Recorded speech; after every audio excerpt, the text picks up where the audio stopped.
So we're live. And here we have an interesting guitar today. This appears to be a Rickenbacker 12-string. It says Rickenbacker on it. It looks like a Rickenbacker. Doesn't sound like one. What it really is a Chinese fake. Fortunately on this one the owner realizes that. We've gotten Gibson and Fender fake guitars in that people bought thinking they were real. This guy at least is aware of it. He bought it cheap and he thought it would be fun to have. And it looks a lot like it, right down to Made in USA on the truss rod cover. But if you look closer, this is very tiny print. The font is different. It's almost smudged even. It's blurry, kind of. Yeah. You're seeing this more and more and more these days, especially with the Gibsons, Yep. like Mark was saying. As long as you're on this end, these are just a cheap Chinese sealed machine tuner. They work, but a real Rickenbacker would have a Scheller patented marked tuning machine on it with their emblem. Kind of interesting on the tailpiece. The real Rickenbackers have a little curly Q here. This is kind of a weird contortion of their R. This would be a small knob, not a major deal, that could be changed.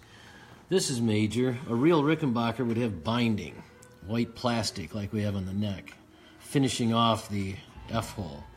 This thing's so rough you can still see the saw blade marks on it.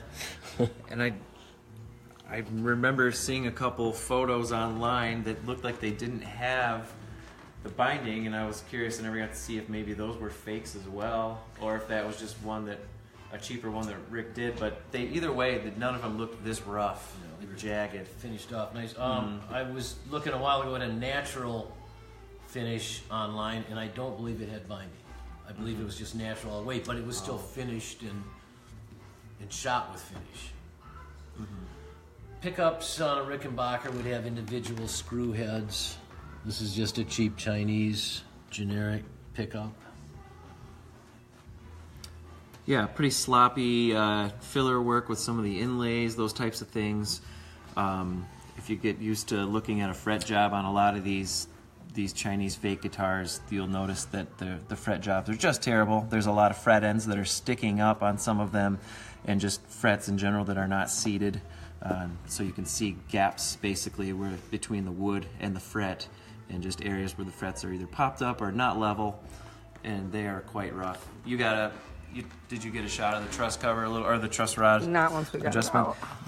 That's one of the defining characteristics of Rickenbacker. Rickenbacker. However, I don't know if you pronounce it the same way when it's fake or not. But no, there's Baconbacker. Yeah.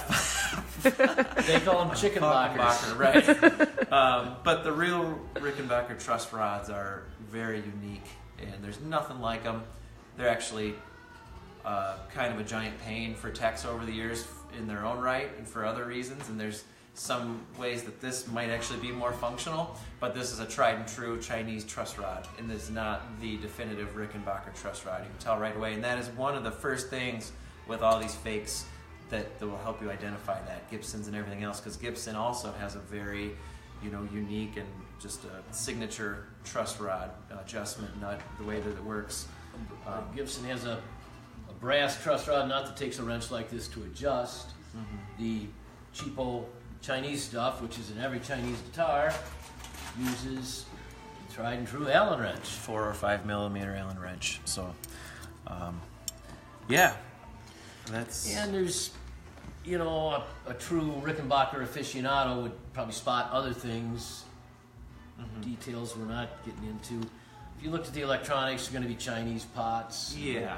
You open it up and it's probably routed more roughly. That's another thing with the Gibsons, is there's just a difference in how the electronics cavity is routed, and just how they look. There's a lot of resources online to help identify these types of things now, because it is becoming more and more of an epidemic. They don't enforce copyright laws internationally or at least in China. They don't care. Our trademarks and copyrights, other countries respect and honor. Yeah. Didn't China this just happen with Schecter recently too? Yeah, that was a few years ago, but I've seen Chinese knockoffs of D'Addario strings. That's what I was going to get to. Yeah, it's just almost everything now. And most of this stuff comes through in this country, some through just general internet sites, but a lot of them are Chinese internet sites. But Amazon is probably the biggest culprit. Yeah. Amazon protects Nike because Nike is big enough to demand that. But when it comes to guitar companies and us small potatoes, Amazon doesn't do anything to protect against counterfeiting. So you can even buy a counterfeit Washburn guitar if you're not careful. Yeah, it's right.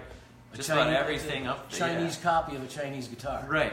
Yeah, it's wild. And some of them doesn't make any sense. I mean, you can find copies of all these signature models and stuff these days, and some of them are more forward and outright in the sense that they are Chinese copies. You know, you can identify that easily, or they'll come out and say that. But it's when you're having some companies selling these instruments as a Gibson, they're just trying to look exactly like it and sell it as those fake ones even had Gibson serial numbers on them. We had that serial numbers. Yeah, exactly. And we just for kicks a couple years ago we had that counterfeit Les Paul here.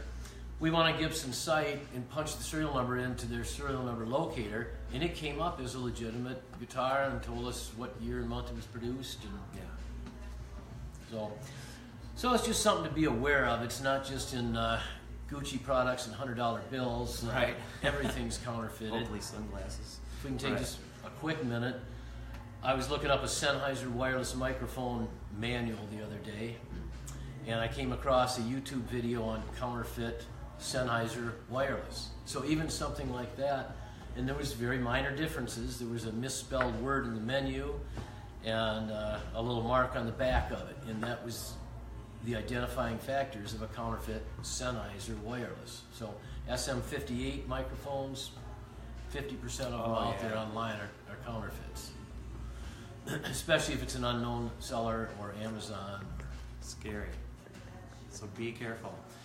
And of course, a place is like, one way that you can be assured to not fall into such a trap is, a place like Quinn's Music will of course be very thorough in making sure that we identify those types of things ahead of time.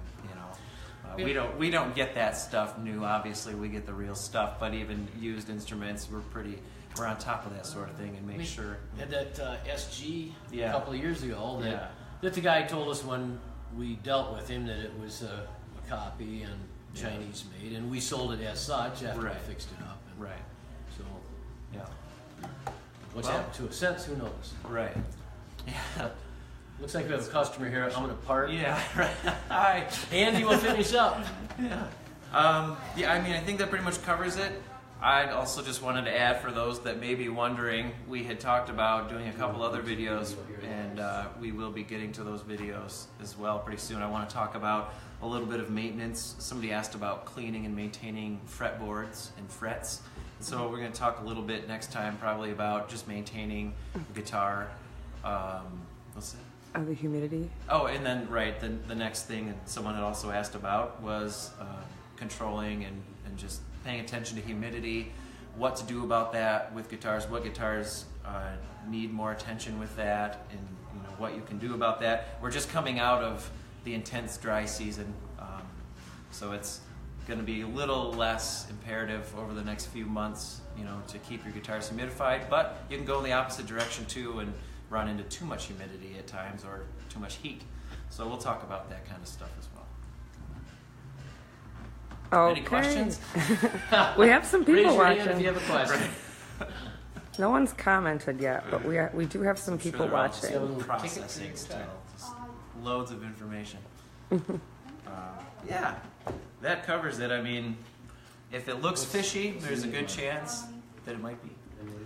And we can always help identify that sort of thing too, but like we were saying, online there's a lot of resources for that sort of thing and to help identify these things these days. Okie dokie. Well, for those of you who are currently watching, we appreciate it. For those of you who will watch this in the future, you'll get a laugh. And we're going to sign off for now, and we will catch up with you guys later. See ya. Next time.